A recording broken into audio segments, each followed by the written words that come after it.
we did actually get the return of the LCS. It was maybe not how we envisioned it, with a bunch of chain link fences and attempts at trash talking, which just ended up with players complimenting you.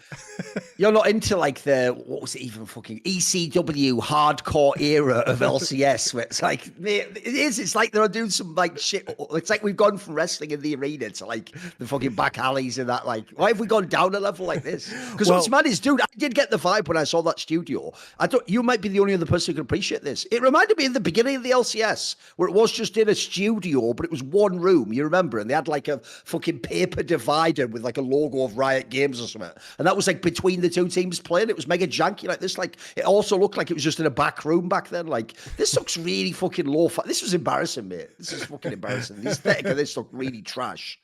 Like, that's why I saw people memeing. Like, it was like the joke I made on Twitter is because like that's what people were thinking. Like, my joke was, it's like, this is what LCS finals would have looked like it had been this weekend, and I just linked that fucking Horn one because it was like, we're almost on the level, boys. What are we doing? This is nonsense. This is shit. If you guys want to see what Thorin's talking about, the Heroes of New Earth, I highly recommend you go look at the esports cringe episode. The first one that we did on this channel. Look it up, that we did with Freeze Pipe, because that shit is hilarious. And trust me, it needs to be seen to be believed. And you can enjoy me and Thorin both being very high and laughing our asses off while we watch that. But yeah, look, this was the result of the decisions that Riot has made. And they did say up front that they were going to be taking this break during the LCS, because that's when VCT Americas were on. And this weekend was the playoffs for VCT Americas, which is the determine which two teams are going to their first international tournament, which is in Madrid. So the playoffs were this weekend, simultaneous to LCS. So they only had this 1 week of overlap. They will be in the studio next week. And they tried, Duncan, they tried to get a little bit, they tried to generate some interest. They made some chain link, shined some LED bars on it, with the team colors. And then they tried very hard to have like the players trash talk each other face to face, but they just really ended up saying nice things about each other before the game started. Worst thing about this was, one, it isn't 2013 when the LCS began, Monty, where you already had pre-packaged personalities like Doublelift, Reggie, people, Chaos, people who naturally filled the gap. Saint, Scara, Dominate. These people can trash talk offhand. Like, that was their get. That even was what the esports aesthetic was back then. Everyone was trash talking. First of all, the modern fans and players, mate, aren't like that. Like, that's never been the vibe of LCS. And then secondly, the other thing that is cringe is like, that is when you start saying it that way, it does also remind me of like the aesthetic was way more like some cringy local shit. Like, it's the local roller fucking disco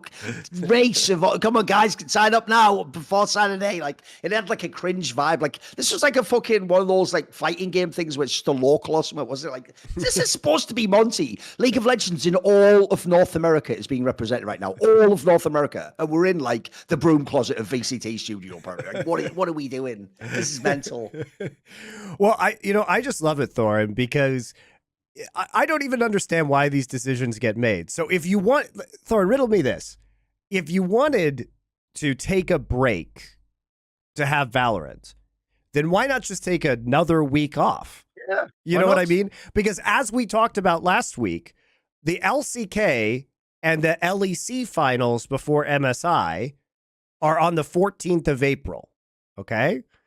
LCS finals are on the 31st of March. So in theory, you actually have 2 more weeks to run LCS, right? MSI doesn't start until May 2nd. So there's plenty of time.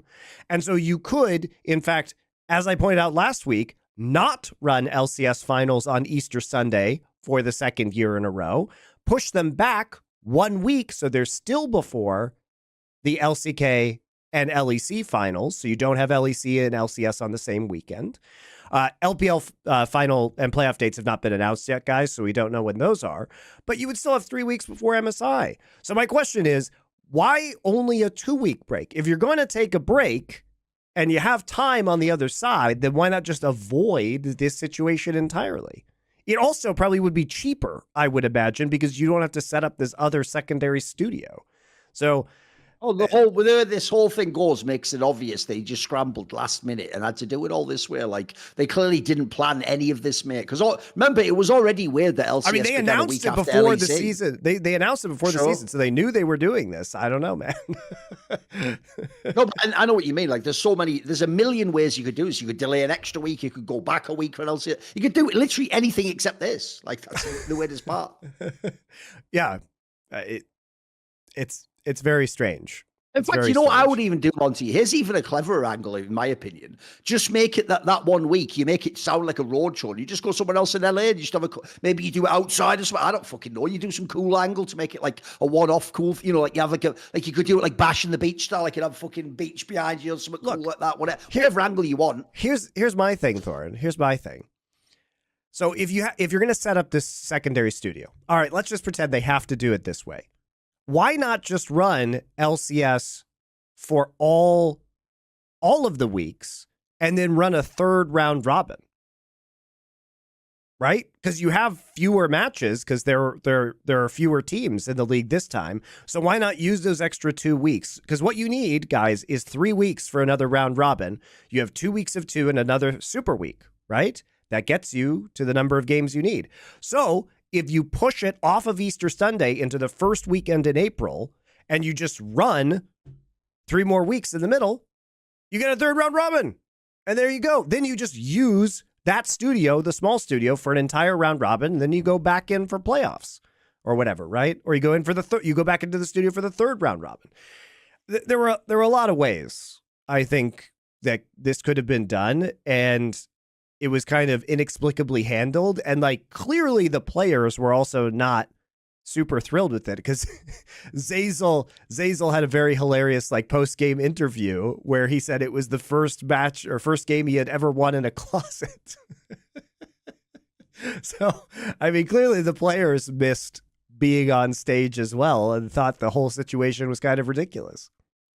Which, by the way, listen, I'm not going to claim it was like Oscar Witt level genius fucking, you know, raconteuring, but I did do my tweet where I said, if you guys want to see more players on broadcast playing from the closet, then just wait until the Saudis take over next year. So there you go. That was a decent one, I thought. You know, put that out there. Put that one out there. Just let it go. See what happens. Because that's the maddest thing as well, by the way, guys. It's like Zeyzal went out of his way to do that. He was being interviewed by fucking Emily Rand. Like, there was no chance of any scandal. Like, it was actually totally, you know, handled. It was all going to be okay. And then he just came out with a bang of lines. Which, by the way, if you don't know Zeyzal's personality, that's always been one of the strange things about him.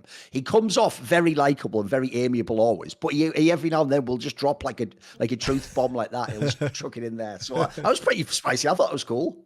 Yeah, I thought it was good. I just don't get it. Now, that said, Thorin, I thought that the viewership would be really bad this weekend because they didn't have LEC raids. They had the 2 weeks off. So did people even know whether this was going to be going on or not? It was directly competing with Valorant, like literally at the same times.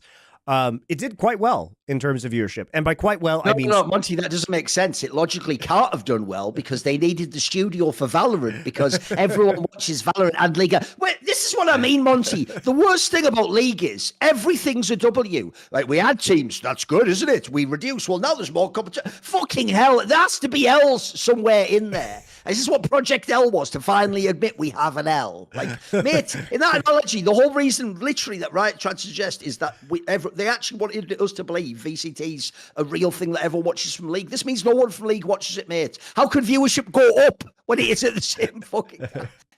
That means by definition we're not watching. The joke is it's almost like someone heard like LCS is on. I don't really like Valorant. I'll just go watch that instead. Like what? That doesn't make sense because I saw the number as well. It looked pretty good actually compared to Look.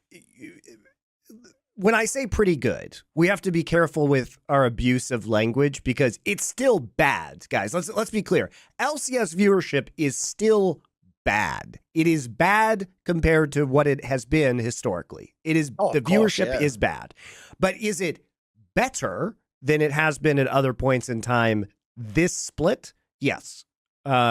I saw it. It was like at 160,000 concurrents, which was like pretty far above the like 110,000 or 115,000 it had been averaging up until that point in time when I checked in on it on Saturday. So, I mean, that was an improvement. So part of it was that they announced drops, Thorin, like they were doing drops on stream, which I think probably encouraged people to kind of turn it on. And yeah, sure. Turn it on, and like probably some of those people were AFK, but I was surprised that without the LEC raids, without going head to head with the Valorant, with the break and the lack of kind of publicity around the announcement of the league resuming, that was pretty good. And honestly, like I think part of that is because the product has probably gotten better.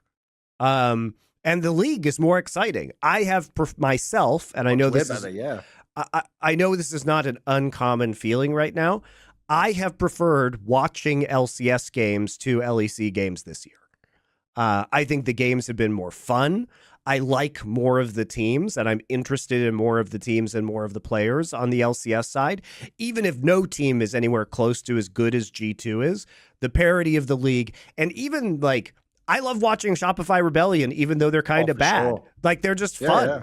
I like watching those players. So I find it enjoyable even to watch some of the bottom matches where if you compare that to LEC, like I just never want to watch Rogue play ever again. I'm not like, I don't want to watch Giant X play. Like I have no desire to do that.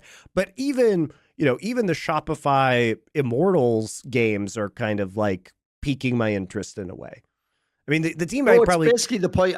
It's actually the point I was trying to make to fucking people about BDS. That, like, when a team essentially survives in part of, like, some gimmicky elements, you want them to be a gatekeeper, not an actual top team. And so I'm with you, Monty. The fact that Shopify Rebellion are not a top half team, and probably never will be, guys. They'll probably always be, like, 6th, 7th, 8th, something, right? But if you watch them play, you know that there are a bunch of top teams that if they fuck up in the draft, Shopify Rebellion can get them, mate. In a BO1, they can get them. Yeah. Or they're going to do something. Exciting. They're going to do something wacky on their own. That's going to be at least interesting to watch. And they have players that I genuinely like. I like Insanity. I like Boogie as players. B-Voy has been surprisingly good. So I mean, they've got players I like. And they have personalities too. Like I enjoy seeing Zazel and Insanity in the interviews. So I will watch the interviews after that to hear what they have to say. And I think the product has been a lot better. And so I wonder, maybe you guys can leave a comment.